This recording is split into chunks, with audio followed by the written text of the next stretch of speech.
Good morning, everyone. I apologize if you can hear construction. There's some repairs being done in the hallway of my apartment building, and yeah, it's quite loud. Anyway, today I am going to be doing something different.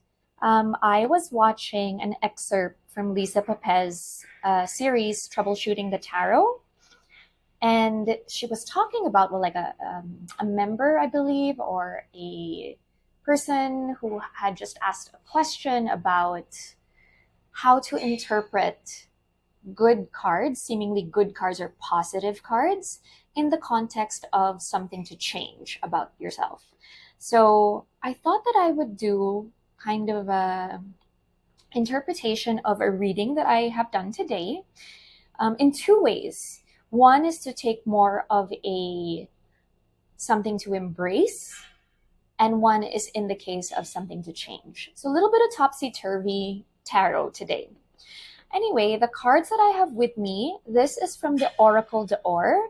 This is a beautiful deck. I believe it is now available on Tora Matthews' Etsy shop.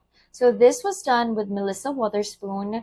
The guidebook is pretty cool, but there is a bigger companion book that I would suggest you get if it is available. So that's the Oracle d'Or, and then this is the Terra Volatile. So I pulled this Oracle card first, and willfulness came up. So if I dive into willfulness, it could be a good thing, and it could be something that maybe hinders you from growing. So if I look at the guidebook for willfulness, there's a strong will bending the universe in your favor. And it does say under shadow, but it also could be a good thing. Stubbornness, acting against authority, defiance, refusal to accept the status quo, or refusal to see all the facts, struggle against oppression. So there are positive and maybe not so helpful aspects to that, as I think there is with everything and with every card.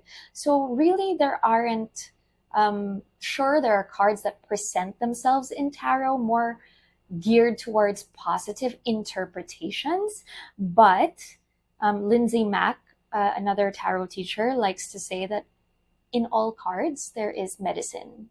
So there's no good or bad. Let's interpret it multiple ways. So under willfulness, I did ask, define that for me. Where does willfulness come up in my life the most? And we got the 7 of Wands.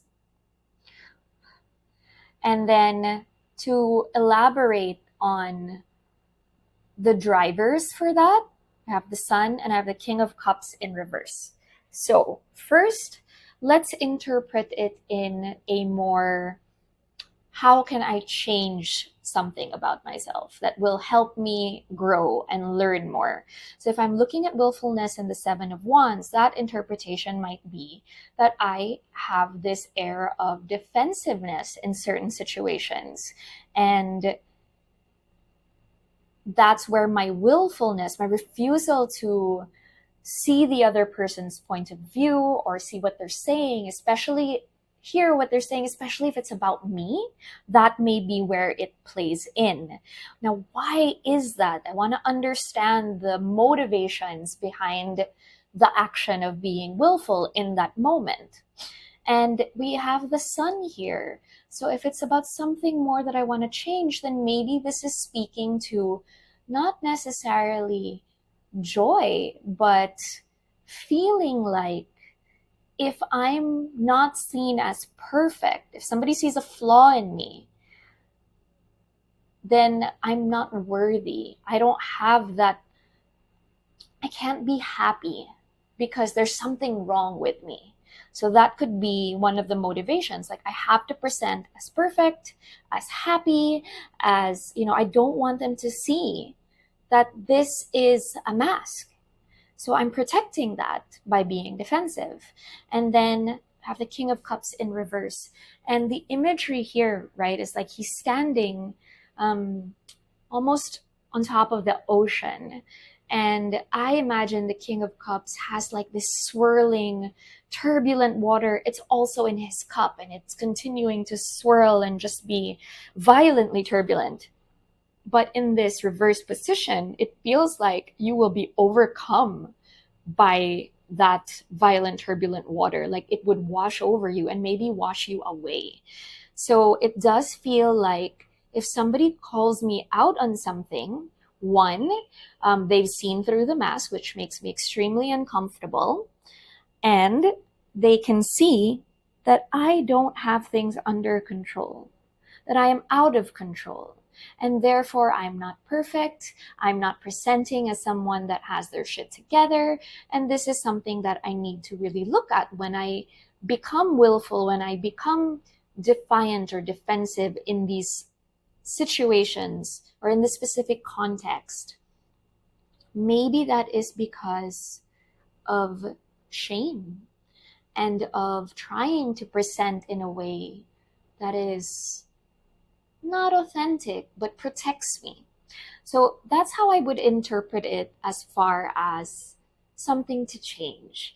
Now, what if I interpreted these cards, or the question was, what is something really good about myself that I can embrace? What is something helpful? Let's refrain from using good, bad, positive, negative.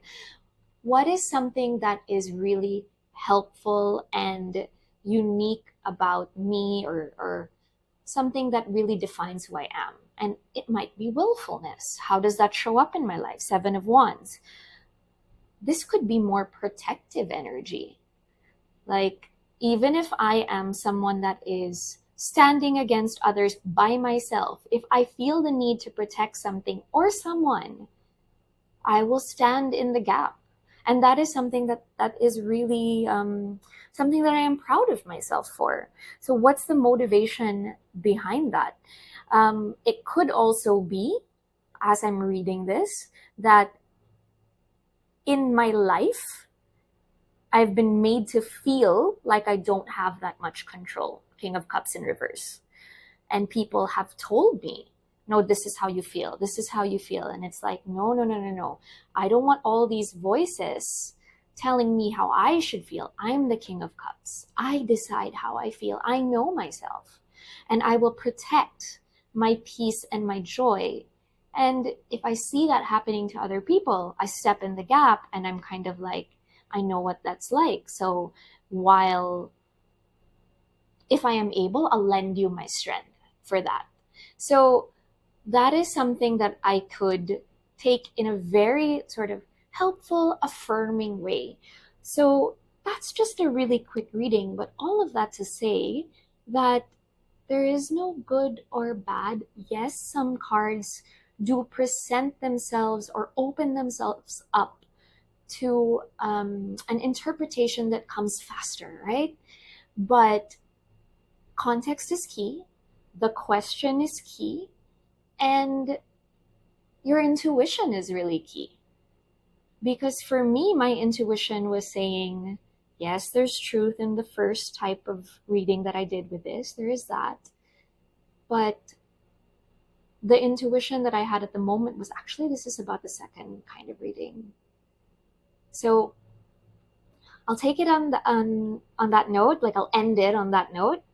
And yeah, this was really interesting, and I'm really glad I stumbled upon that video by Lisa, and I'll link it below as well so you can check it out. It's just an excerpt. She does do full videos on troubleshooting the tarot, which is really, really cool, and a series that I really enjoy. Okay, that's it for me today. Thank you. Bye.